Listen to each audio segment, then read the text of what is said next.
There is an indefinable, mysterious power that pervades everything. That power that can make a way out of no way. Today,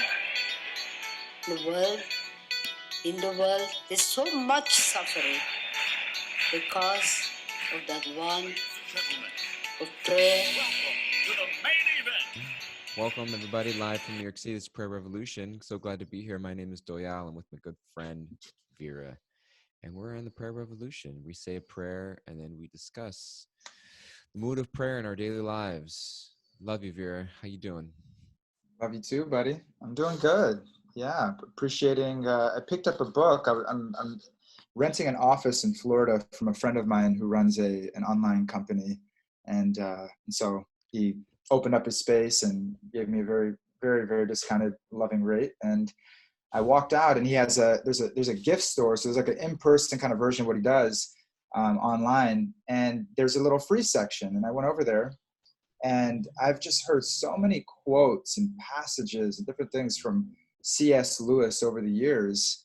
And I haven't deeply studied Christianity. My she's a Catholic, and my father also has practiced Christianity in his youth. And so there's this, kind of culture and Christian preachers and teachers and parents. I love, so much about the Christian faith. And so picked that book up, and I was reading a little bit last night and was inspired to share a prayer based on that.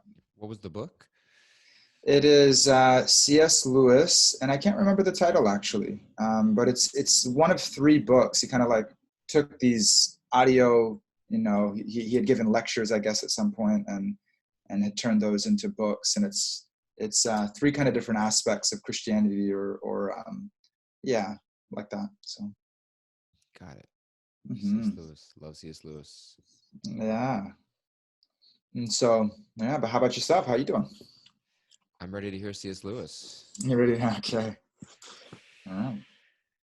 And those of us that are joining in for the first time, we're about to dive into spiritual intention and prayer, connecting to our higher power. And those of us that are with us, you know what we're about to do.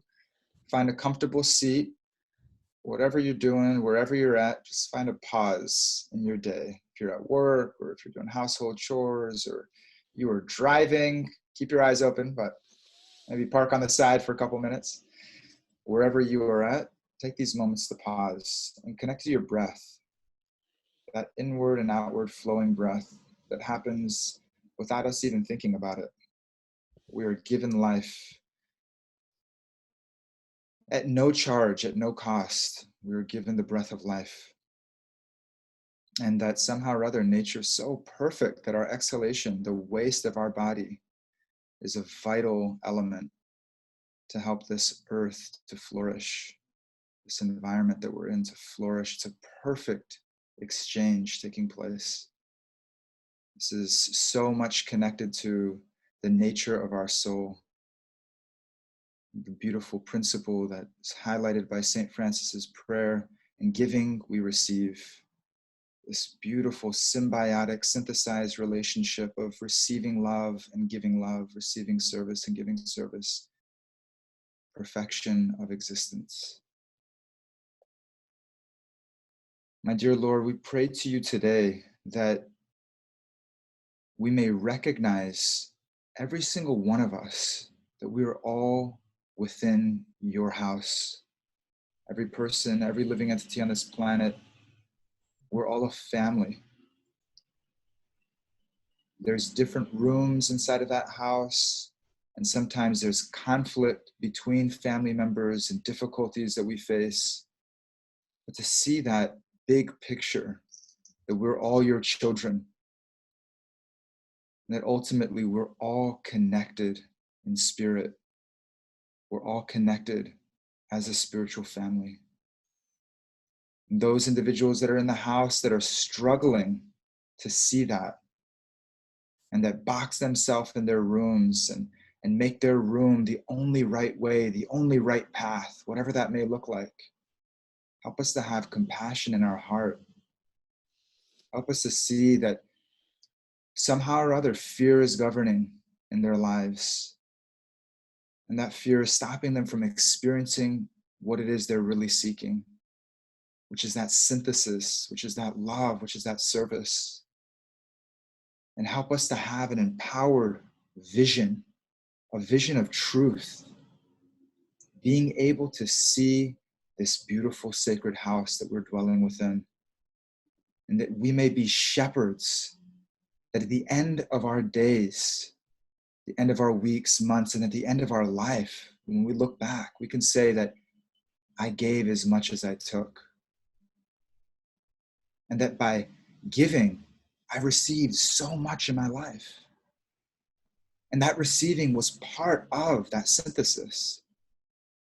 Not a receiving like it was extracting or taking or at the expense of someone else or something else, but our receiving was so thoughtful, was so synthesized that when we receive in our life, actually, it's creating the balance. Help us to see that in our relationships. Help us to see that in our workplace. Help us to see that in our day in and day out. The quality, the intention behind our giving and behind our receiving as acts of love and service, and being open to receive that love that you want to share with us through your children in this world. We call out your names every single day. We call out at the end of our prayers, calling out your names, that you're with us right now, that we feel your presence, that you're not different from your names, you're not different from your qualities. When we call out your names, we feel that connection with you. Hare Krishna, Krishna Krishna, Hare Hare, Hare Rama, Rama Rama, Hare.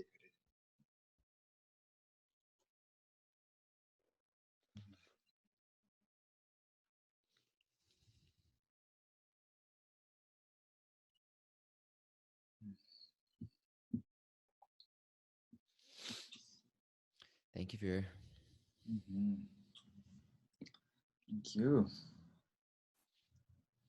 Amazing friends joining in. So many people joining in on Instagram today. Thank you guys for coming in and joining us for our morning prayer. Thank you all of our regulars, our steadies on Zoom, letting us see your beautiful smiling faces. Man, best part of my day.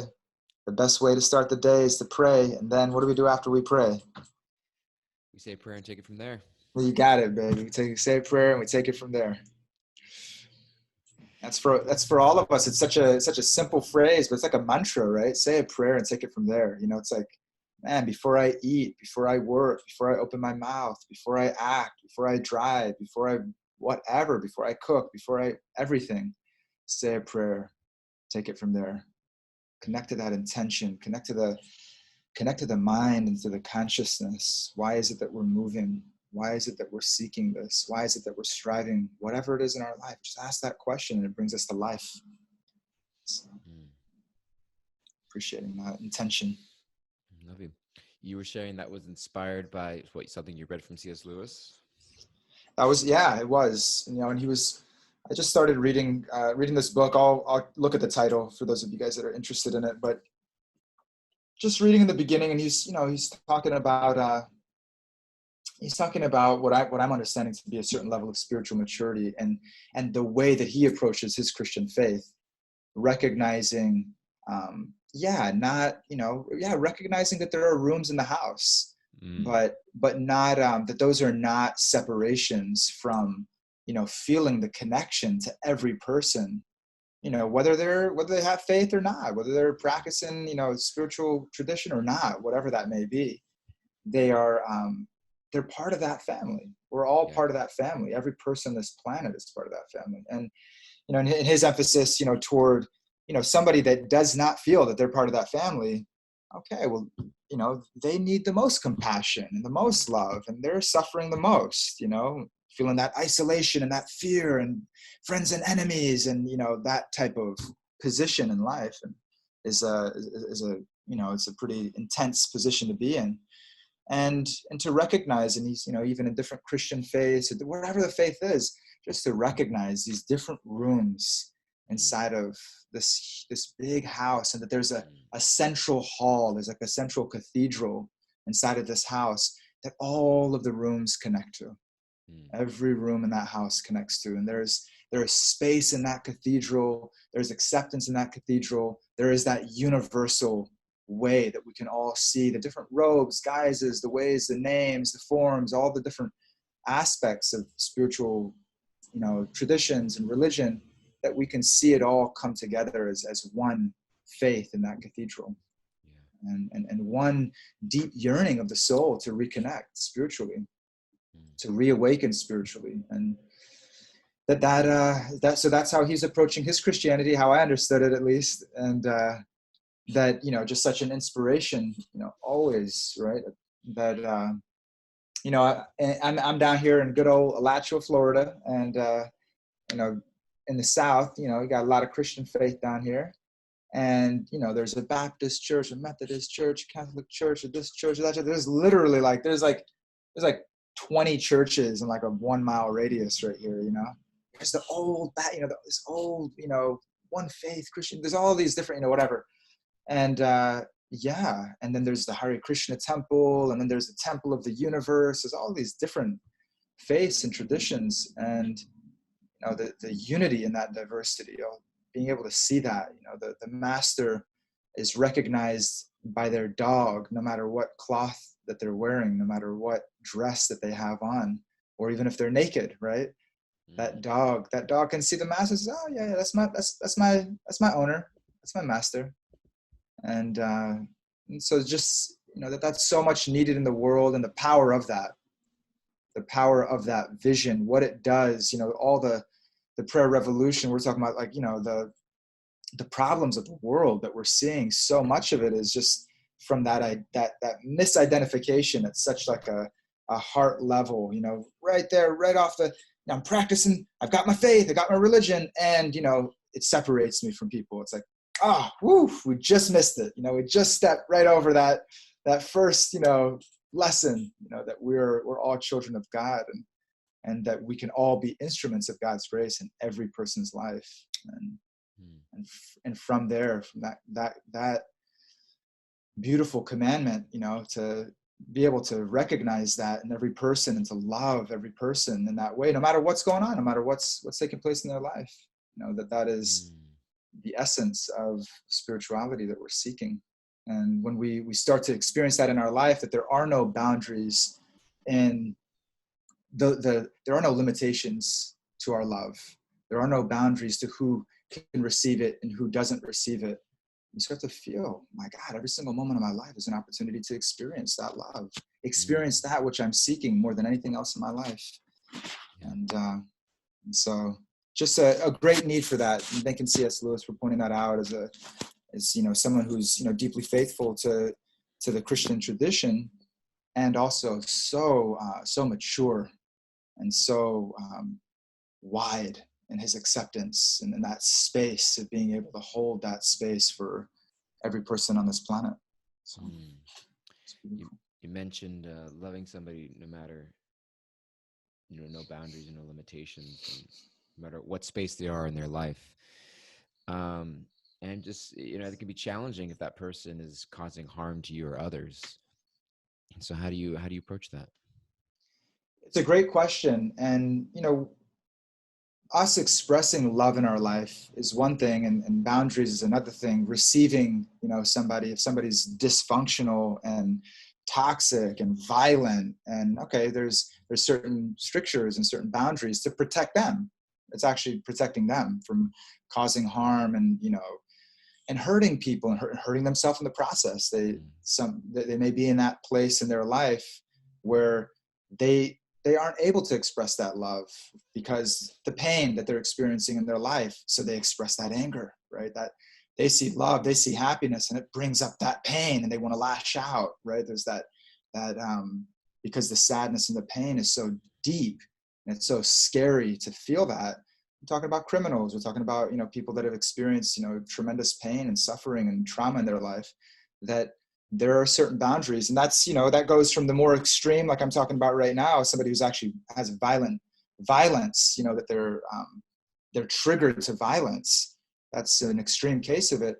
Then we see it also, we can see it in dysfunctional relationships. We can see it in, people that have some general level of just toxicity and negativity, that doesn't stop us from loving them. It doesn't mean that we're living in the same room, in the same house together necessarily. And so those boundaries are unique for every one of our relationships. And, looking at boundaries as a way to actually protect the sacredness of the heart. That if somebody doesn't understand the sacredness of the heart, then there's a need for more boundaries. Otherwise, they're going to come in and start trampling on your garden and wreaking havoc. And somebody that has the tendency toward that, that negativity. Okay, we've got to be a little more conscious about how close we let them in. There are more boundaries that are there. And so that's unique, and that's specific for every relationship. But just that general principle of recognizing the sacredness of the heart. And as somebody has really recognized the sacredness of our heart, and they live their life in integrity and alignment with that, their values really reflect that they understand love, they understand trust, they understand the qualities and the principles that will build it and that will develop it, then those boundaries can come down. And that allows for this real vulnerability of really being seen, really being seen by our friend, by our teachers, by our loved ones, by our community, whatever that may look like. Yeah. And before that trust is there, and before that there's the feeling, the confidence that's there in those relationships, there will be boundaries, and that's healthy and that's normal. We want to have the boundaries, and we want to have the beautiful arches and gateways that, yes, there's guardians of the heart, but when love is flowing, we don't want to just have walls with no doors. We want to have, we want to have walls to protect the sacredness of the heart. We want to have those gateways where we let love flow through. And it's, when that's the quality of someone's exchange, you want to be able to receive that for sure and share that. Yeah. No, it's beautiful. I was just thinking of just the relevance of it today with so much, there's so much, there's so many acts of hatred and violence in the world, and especially you just look on the news, and it's like, how do you respond to that? Even just on an individual level, you read about the young man that was just gunned down. He was out jogging, young black-bodied man who was out jogging, and he was gunned down, and there was like just a lack of justice in the situation. And I follow Sean King on Instagram, for all of you guys out there. Sean King's an activist, and he's so funny because one day he posts all of these really disturbing things on Instagram. He's like, people need to see this, and he's from the African American community, and he posts a lot of like racial injustices. And at a certain, I was watching. I always follow his feed. At a certain, I was like, man, it's kind of rough to follow. Like, I don't know if I can keep following this person. And then my wife had the same experience, and then she posted an interview where Sean King's own wife, they were talking. She's like, yeah, honey, I had to unfollow you. Your stuff's too intense. Wow. Yeah. Mm-hmm. But he shares it with, it's an authenticity. It's like, this is what's going on. And he does these really, it's very powerful. He'll do these things. He'll be like, if there's an injustice with something, he'll be like, this is the number of the local authority in that neighborhood. Call this number. Let's flood these lines. Let's call for it. He does all these things. And sometimes he just like seeds with anger, and he's honest about it. He's like, I'm just like seething with anger. I'm so like riled up. Just so many just injustices. It's really sad. But you know what I mean? Like you think of certain people that do these atrocious things, and it's easy to just be like, I hate this person. This person deserves justice. This person deserves A, B, and C. You know what I mean? And so it's like, as I'm listening to what you're saying of like, okay, we just want to give love and we want to give forgiveness, but that at the same time you see these really terrible things that happen in the world. And what does that mean in a context like that? What to speak of if you're in that situation? I mean, I can't even imagine if you're in that actual situation, something's happening to you, but just us as observers, especially some of us in a place of, you could say, privilege, where, we may not have those things happening to us directly in our life. Like our main,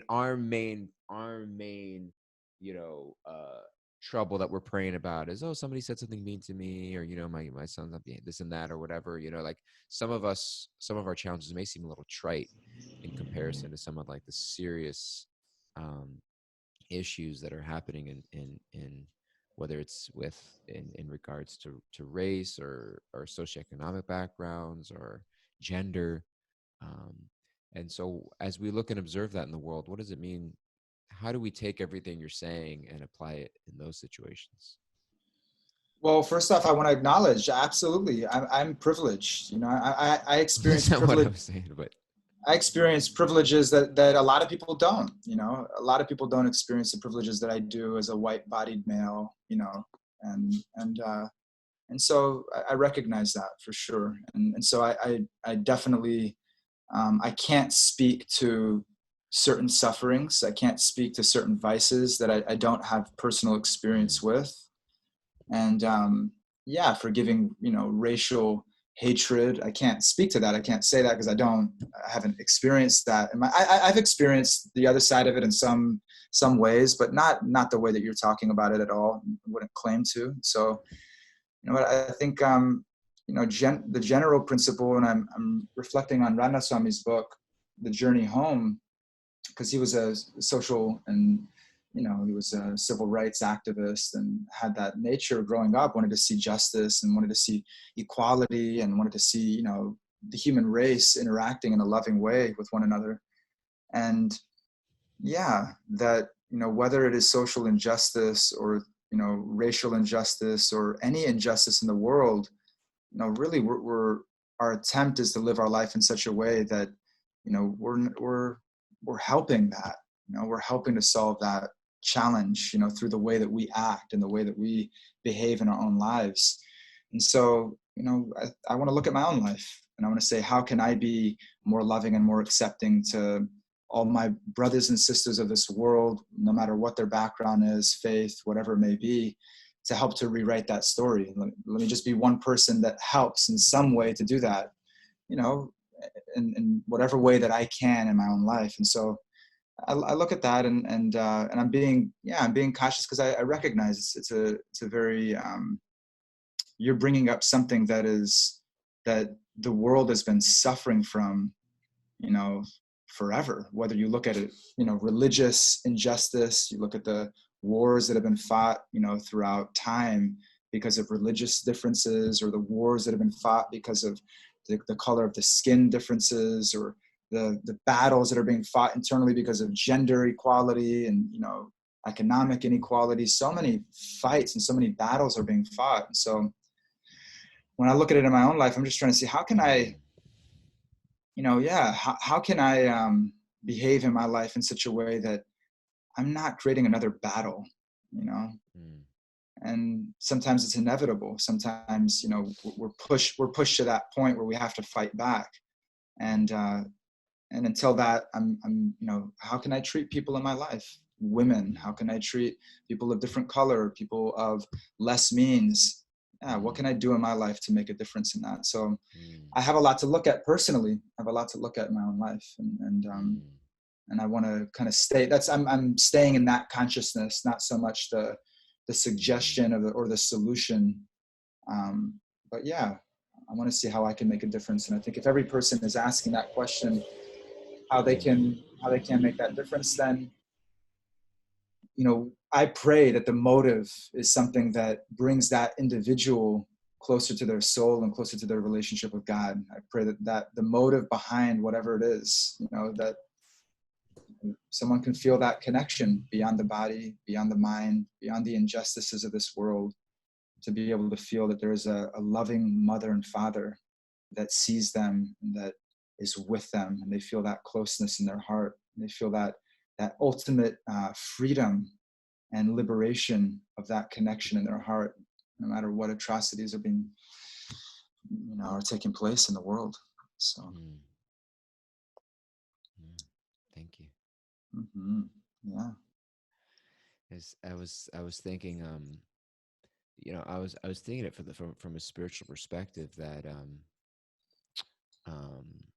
I was look I read this this quote the other day, and I can't find it. I don't know where it's from, but it was something to the extent of, like, you know, a revolution without healing perpetuates the same oppression.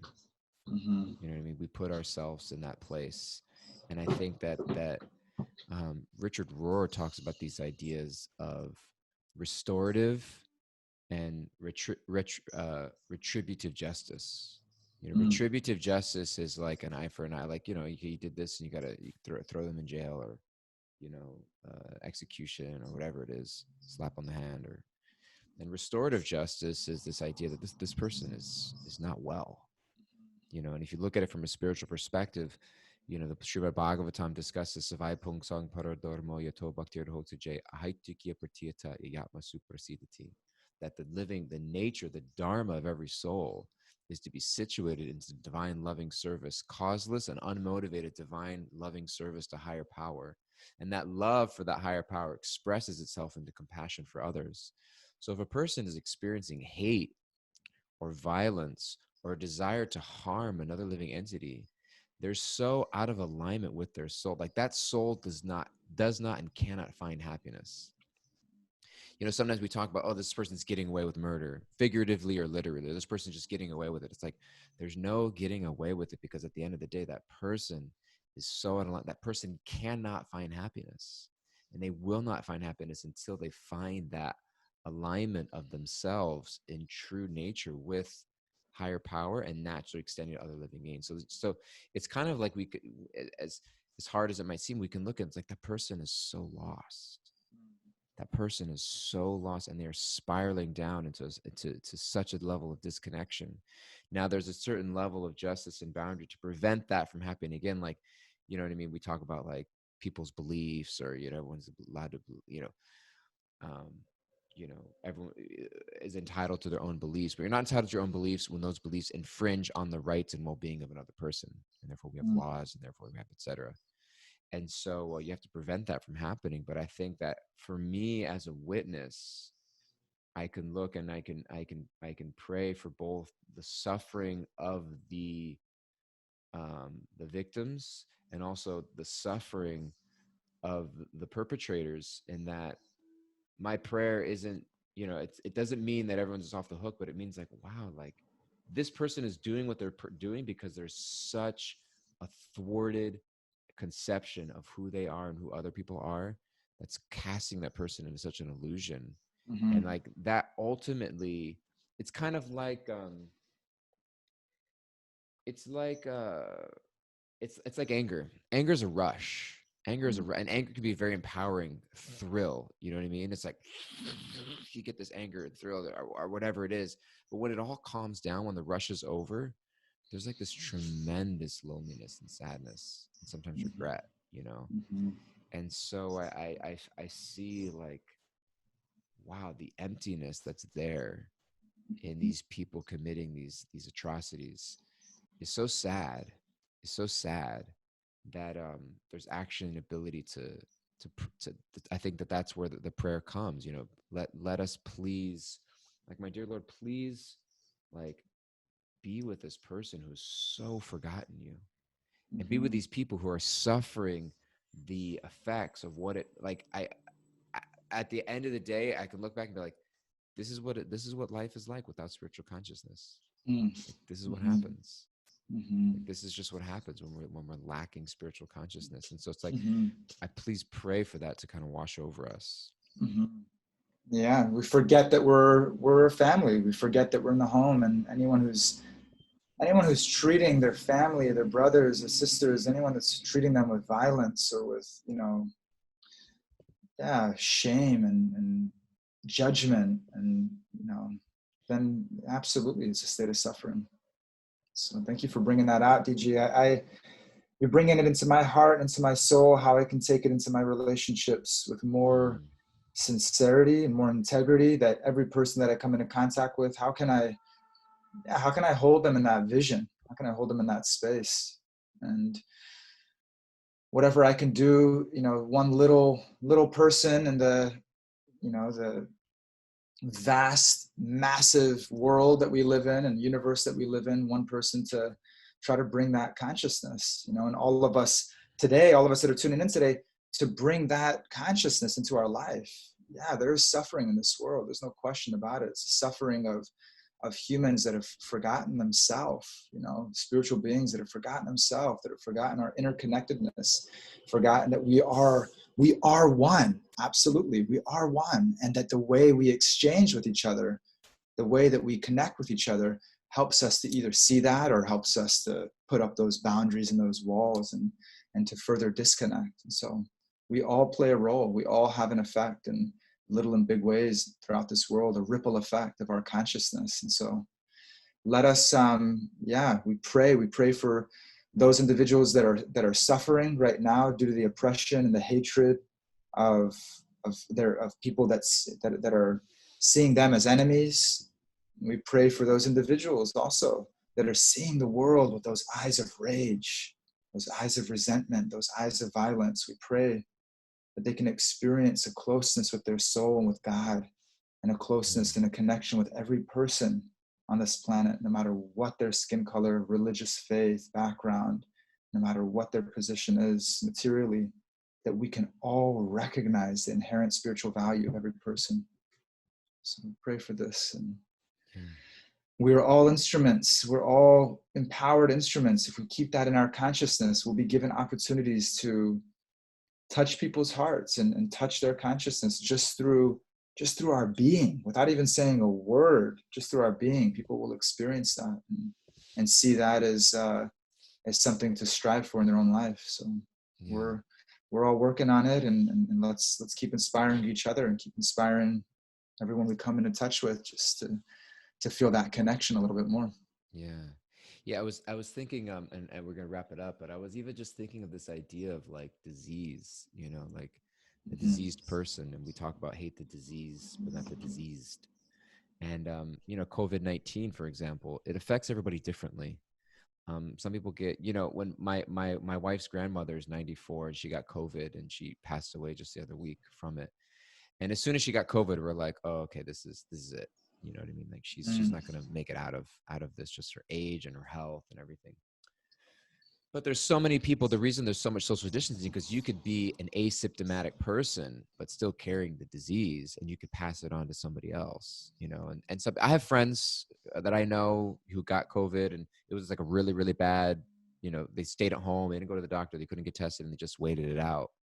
And so it affects people. Some people need to go to the hospital and get ventilators, and they come out okay. And so it's all so many different stories, but the same disease is there, and it's being passed on and carried on. And so I see this spiritual disconnection. It's like a disease. Srila Prabhupada would sometimes call it a skin disease, where we're judging people based off of superficial designations. But it's like, I think it's also helpful for me to see how I have that same disease. And some people's disease may manifest in very visceral, large symptoms, and it may come out because of the culture they're raised, the resources available to them. You know what I mean? It's just, and it comes out in a violent way because they're heavily affected by this disease.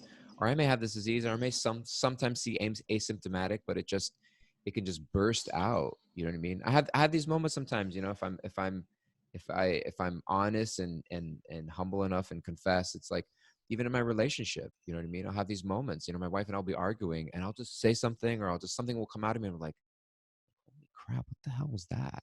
You know what I mean? Like, the hell was that? Like, what was that? And it's like, I just walk away like in a shame. I'm like, I'm just so sorry, why? And it's like, oh my God, it's this anger, it's this sense of like that it's spiritual disconnection, spiritual disconnection that leads to that manifests as a hatred towards self and hatred towards others, and I think that for me to also see that I have that disease in my small way, and it doesn't necessarily, I need to cure that disease in myself, and I pray for the curing of that disease in other people. And until I can cure myself of that, then I may just be an asymptomatic carrier.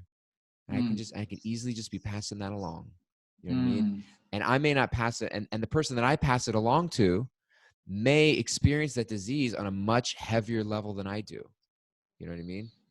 And so that person may just be in a situation in life based on their age, based on their culture, based on their background. It's like they get a little bit of that disease, and then it manifests in a huge, much more violent, terrible outcome and circumstance. But it's that same disease just being passed around. So I was just thinking of that to everybody, if I would like curing myself.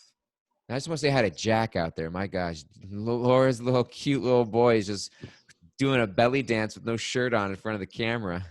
Jack wants to know if Krishna. Jack wants to know if Krishna has teeth. He has the most beautiful teeth. He has a moon-like smile. I'm going to send you a verse, Jack, that talks about Krishna's beautiful teeth. Okay. Anyways, we're up for time. I love you guys so much. Thank you so much for being here. Vera, thank you much for being here. This is a kid-friendly podcast. We encourage you to bring your children. We are all children at the end of the day.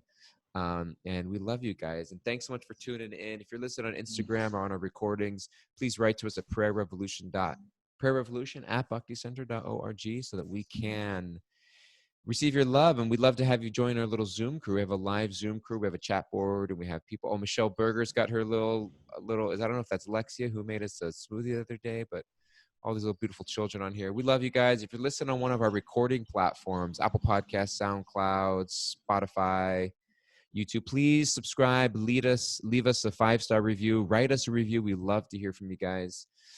Tune into bhakticenter.org/online to find all of our other beautiful online offerings that we have going on. We would love. I think this weekend we have a intro to Ayurveda or a spring cleanse, something coming up this weekend, and all kinds of cool stuff happening that keep you engaged, keep you nourished, keep you enlivened.